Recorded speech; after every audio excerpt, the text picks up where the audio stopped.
With my son while he slept to drive down here to be with you guys, mostly for this gentleman right here, my friend Maurice Testimony. As you guys know, we are working in Kenya. We're going to be doing some mission trips this upcoming summer. Some of you guys have already signed up, and there's a good reason we're going. Maurice, if you would come on up, if you guys will give a warm welcome to Maurice.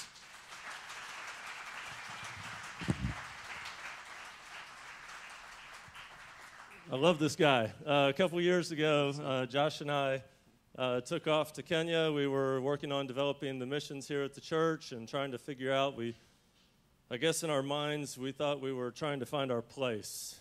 Josh said this earlier at the 9 o'clock service. We've done a lot of missions work over the years and kind of, I guess what I call short-term mission team hopped from one country to the other country and had a lot of great experiences, but really felt that the Lord was calling us to settle down into something and settle down into a place. We flew into Nairobi. We got on an airplane with Maurice to fly into his hometown village of Kisumu, and Josh asked Maurice, he said, well, tell us your story. And we sat there for about 40 minutes and listened to Maurice tell us his personal testimony of how the Lord had taken him from a child growing up in a village to the slums of Nairobi to running a great organization called Manna Ministries.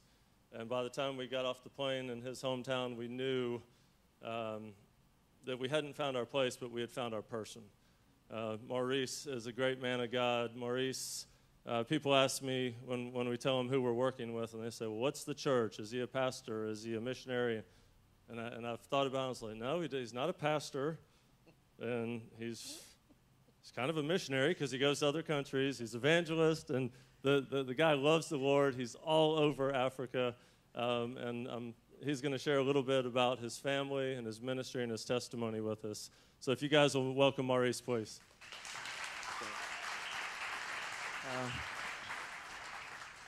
Thank you, Daniel. Thank you, Pastor Charlie, and the congregation for having me here.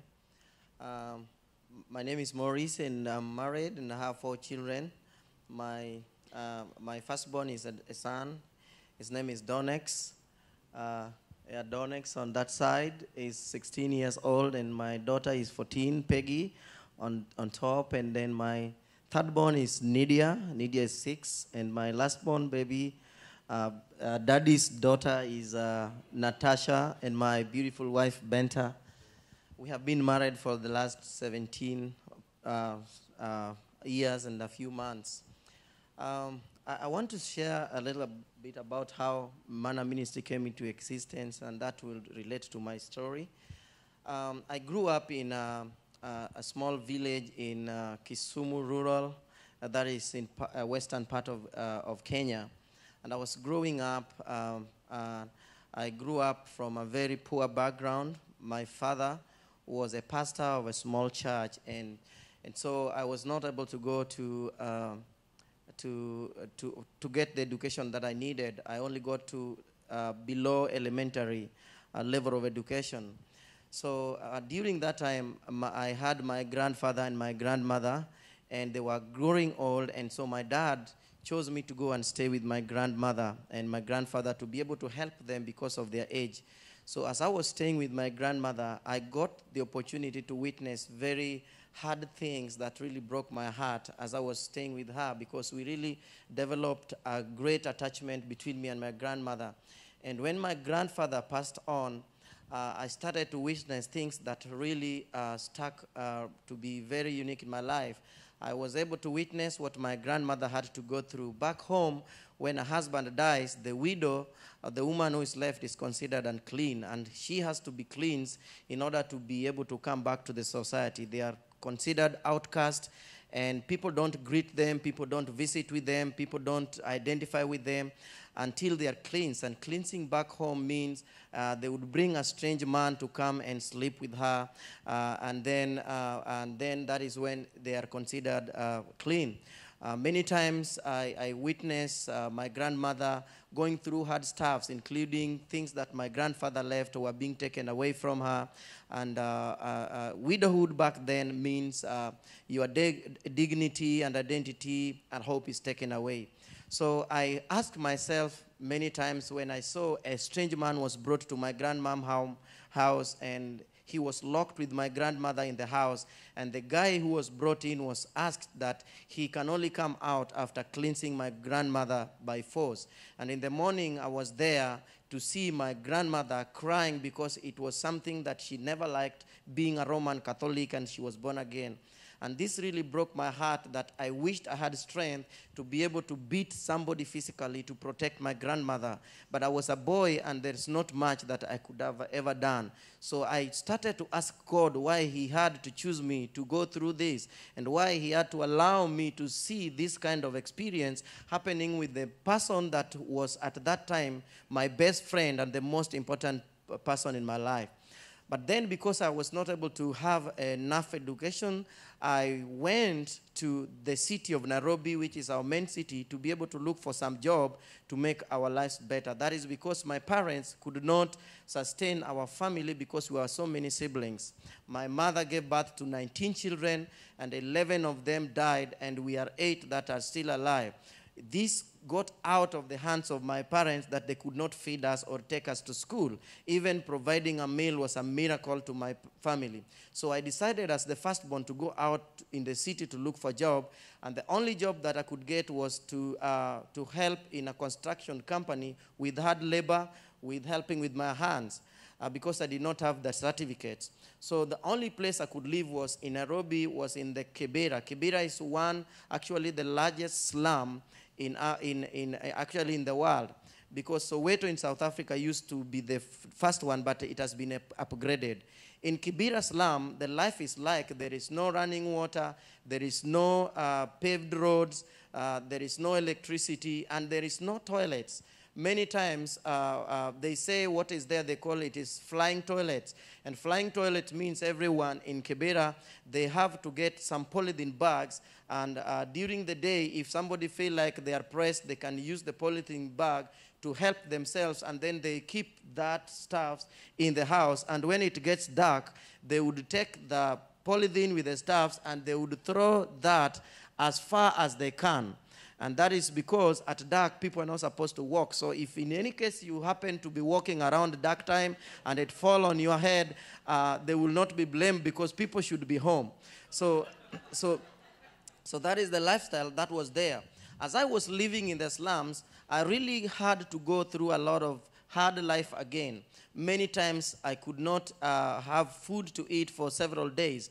And for your information, in the slums, that is where I got to marry my beautiful wife, Benta. And we had 2 children while we were in the slums.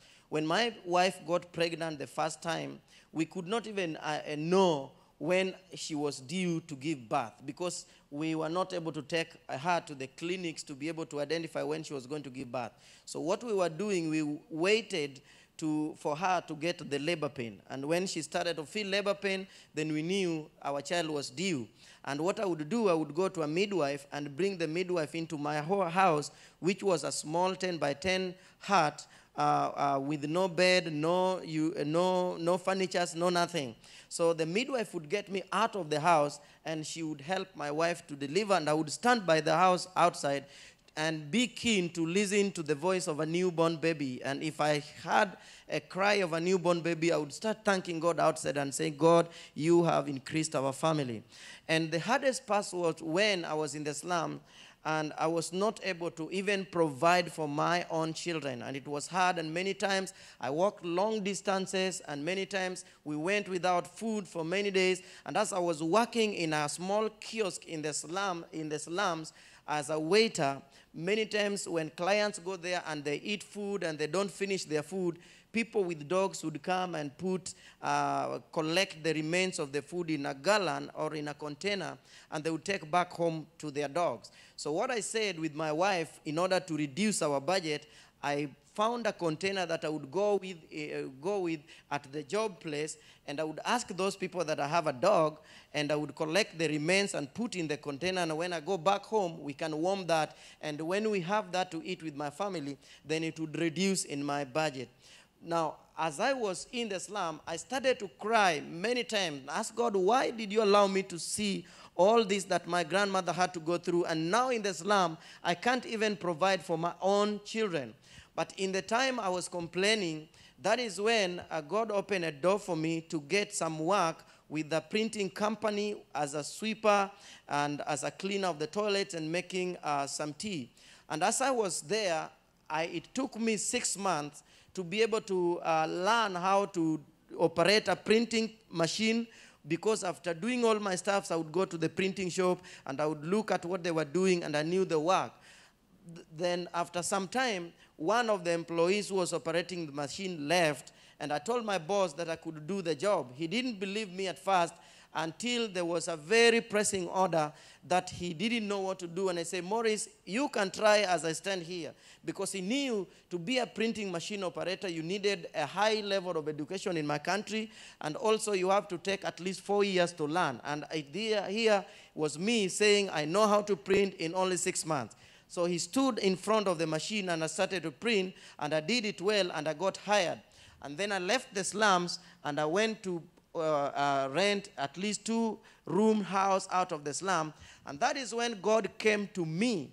And God said to me, Maurice, I am not done with you. You have cried when you saw your grandmother going through the stuffs, and even in the slums, you have cried many times when you see your children going without food, when you walk long distances, and when you stay in this house that is very risky to stay with your family. But I want you to know that even all that time, I never forgotten about you.